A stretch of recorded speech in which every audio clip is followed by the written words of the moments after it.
Whoa. But, yeah. We're out there now. So yeah, we'll bring it back to Earth. Um, okay, so I guess at the end of the day, 2020 pretty much my craziest year so far in my life. I think it's Yeah. for you. Yeah, for me too personally. And I think maybe we should talk about like our personal experiences for 2020. Because I mean, I had a crazy Take it away. year.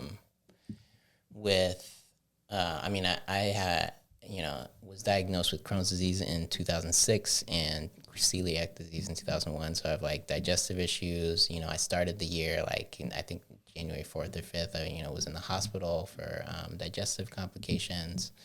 I was, working full time at a school. I helped them transition their food program to plant based, and then so I was like stepping away from that to go reopen my cafe full time, which I did in January. And then I ran my cafe, still helped out with school, started an experiential marketing program at the airport actually for Nintendo. Okay. And so like my life was just like full, kind of crazy. And then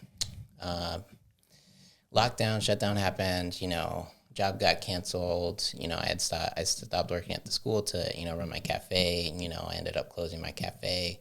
Actually, before I closed my cafe, I appeared on a TV show called Supermarket Stakeout, where I competed against 4 other chefs and ended up winning $10,000. And Nice. did all of that as a vegan chef.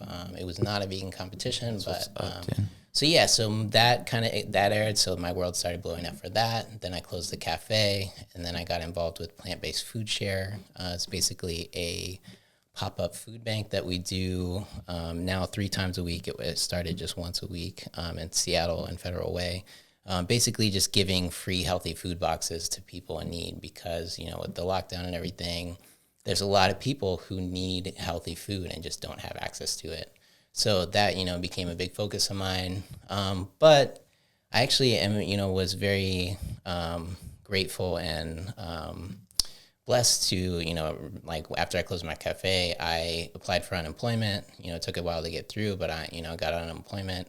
That has really allowed me to focus on my own personal projects, my own self-development, learning Qigong, working out, building a company, writing a cookbook. I have a cookbook I'm about to release in like 2 weeks. It's like kind of like you said before, everything, kind of got amplified. I really, have always been working on self-development and my own projects and companies. And, really, and thank you, U.S. government, thank you, unemployment. Like I have, since I've been receiving unemployment, I've been able to work on Plant-Based Food Share and donate my time, work on, my personal projects. So I'm going to be launching a food company, launching my cookbook, within all this year. And so like I won't need unemployment anymore. And eventually I'll be employing other people. But yeah, I mean, it's just like 2020 was a crazy whirlwind year for me. And yeah, it's been a blessing though. It's just, my life is, I feel like, better than it was the year before, but, almost every year it's gotten better than the year before. Yeah. It's like, I'm just continuing on my path, but really everything I was doing got amplified and magnified. So yeah, that was my personal 2020. But so in regards to your personal 2020, seems like it was jam packed.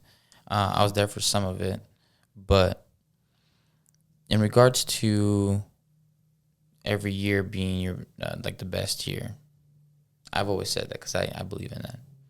It's sort of like every day is your birthday or every day is a holiday type of thing, where no matter the circumstances, those were the circumstances in which you had to learn the lessons you're supposed to learn at that given time. Yeah. Word. So, yeah, I mean, I guess for mine, yeah, it was just as packed. Let's see here. So basically, the year before, in 2019, was a ridiculous year for me in regards of sort of regrouping, rebuilding, and just sort of getting everything settled again. I had dipped out of Brazil for 3 months, and I was going through some life revelations where I was assessing what my next steps were gonna be, and came back, continued to do music, and then starting a digital marketing company, and starting off from scratch with like zero loans, no rich family money type of thing. So moving by myself to downtown, and then basically working jobs on the side to pay for the obvious bills, but then also keep money floating into the new business, to get things going on the front end at first.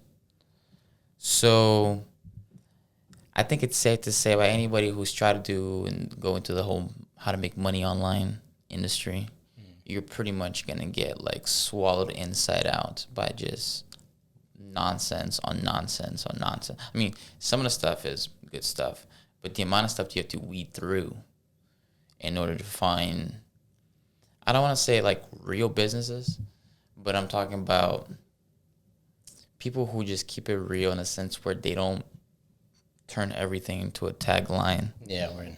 Like, make $1 million in 1 year with just 1 hour a week. Yeah. You know what I'm saying? Like that type of shit. And I'm just like, come on, guys. Like, you know, and at first, you know, like you think about it, and we're laughing about it now, but a lot of people fall for that stuff. Yeah, right. And I'm not saying you cannot find good information in that. Yeah. I have learned. So part of that, I feel like, is because people are trying to get you. It's the get rich quick scheme. You know, it's right. Like they're trying to get, you know, a huge result without putting in the effort. Exactly. And that's why they get. And so I went through like 6 months where we tried like a couple different styles of businesses. I think the obvious ones was like affiliate type stuff. Got out of that real quick, and then went to social media type stuff. Still in it, but in a more niche down, very specific way that we do work with specific type of company in specific industries. And so, but it took us like 6 months to a year to even get to the point of knowing that. And so that was my 2020, which was basically working on those two companies, my music brand and entertainment company, with also the digital marketing stuff, and then but working like literally sometimes like 4 different jobs of clients with marketing events. So sometimes it was a little bit more, you know, less, like two different events that you're working on. Sometimes it's like 4. You know how it is. Yeah. And you're just juggling all that. I've been doing that type of stuff for like 10 plus years, so it's no problem. But kind of like what you said, going into 2020, all of those jobs were non-essential. Yeah, we're in. So yeah, out. They were out, and not only they were out, they're nowhere to be found now. Yeah, we're in like still. Yeah, I have not heard from any of those companies. Yeah, I get emails from some of them like, "Hey, we're still not doing anything, but stay tuned." Nothing like, and so exactly what happened to you happened to me. Automatically put me into unemployment. I was like, okay, word. And so I still remember that first day when we received the stay-at-home orders from the governor. Like the very first day, like it was like March. Yeah, we're in. And I was just like this is weird. But then it felt like it was like that pauses, like that stuff that like you were having to do just pause. Like you could not go to it. Yeah. And so I was having a hard time like not enjoying it because I'm like, I already didn't want to be in some of these places. Yeah. And so, but going back to what you said, I had so much going on the side that now I had the time to get my 8 hours of sleep, get my full workout in, work on the things I'm supposed to work on, and actually start to see results way quicker. Yeah, right. Yeah, same here. Not only that, towards the end of the year, right on was it like halfway through 2020, we decided to start this podcast. Yeah, we're in. So here we are. All right, thanks for watching this clip from Appropriate Culture. If you want to watch the full episode, go ahead and check out us at appropriateculture.com. You can also check us out on social media platforms at Appropriate Culture. Like, subscribe, and we'll see you guys on the next one.